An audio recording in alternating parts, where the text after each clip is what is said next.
Shoulder pain एक बहुत ही common समस्या है। दो मुख्य जो कारण होते हैं शोल्डर पेन के, उनमें से एक है फ्रोजन शोल्डर या कंधे का जाम हो जाना, और दूसरा है कंधे की मांसपेशियों का टूट जाना या रोटेटर कफ टेयर। दोनों ही समस्याएं ओल्ड एज में कॉमन होती हैं। दोनों ही समस्याओं में जो मुख्य लक्षण होते हैं वो एक जैसे होते हैं, जैसे कि कंधे में दर्द होना, कंधे का जाम हो जाना, स्टिफनेस होना, या हाथ उठाने में दर्द महसूस होना और असमर्थ होना। इस तरह से ये दोनों ही एक एज ग्रुप में कॉमन होते हैं। दोनों में सिम्टम्स भी सेम होते हैं, लेकिन इन दोनों को डिफरेंशिएट करना बहुत ज़रूरी है, क्योंकि जहां फ्रोजन शोल्डर में नेचुरल रिकवरी के चांसेस बहुत अच्छे होते हैं, वहीं समय पे यदि हम ट्रीटमेंट नहीं लेते हैं तो रोटेटर कफ टेयर वर्सन होता चला जाता है और फिर इसके ट्रीटमेंट के इतने अच्छे रिजल्ट्स नहीं आते हैं।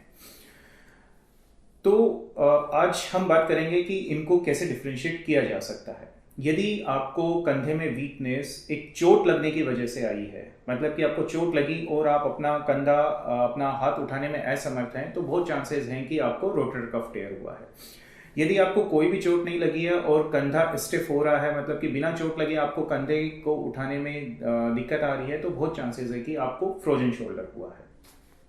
यदि आपको डायबिटीज़ है, थायराइड है, इस तरह की समस्याएं हैं और बिना चोट लगे आपके कंधे में स्टिफनेस आ रही है, दर्द हो रहा है, तो फ्रोजन शोल्डर होने की संभावनाएं ज़्यादा होती हैं।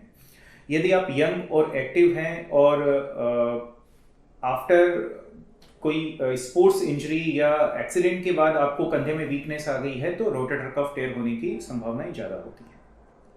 एक सिंपल टेस्ट जिससे कि आप डिफरेंशिएट कर सकते हैं कि आपको रोटेटर कफ टेयर है या फ्रोजन शोल्डर है, वो ये है कि आप अपना हाथ उठाने में यदि एक लेवल के बाद असमर्थ हैं खुद से, लेकिन यदि दूसरे हाथ की मदद से आप अपना हाथ पूरा उठा पा रहे हैं, तो आपको रोटेटर कफ टेयर है, फ्रोजन शोल्डर नहीं है। मतलब कि आपका कंधा जाम नहीं है, लेकिन आप असमर्थ हैं अपना हाथ उठाने में एक लेवल के बाद, और दूसरे हाथ की मदद से भी आप नहीं उठा पा रहे हैं, आपको बहुत पेन हो रहा है, तो इसका मतलब कि आपको फ्रोजन शोल्डर है और आपका कंधा जाम हो गया है।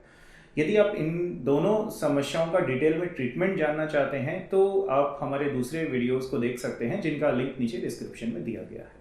Thank you.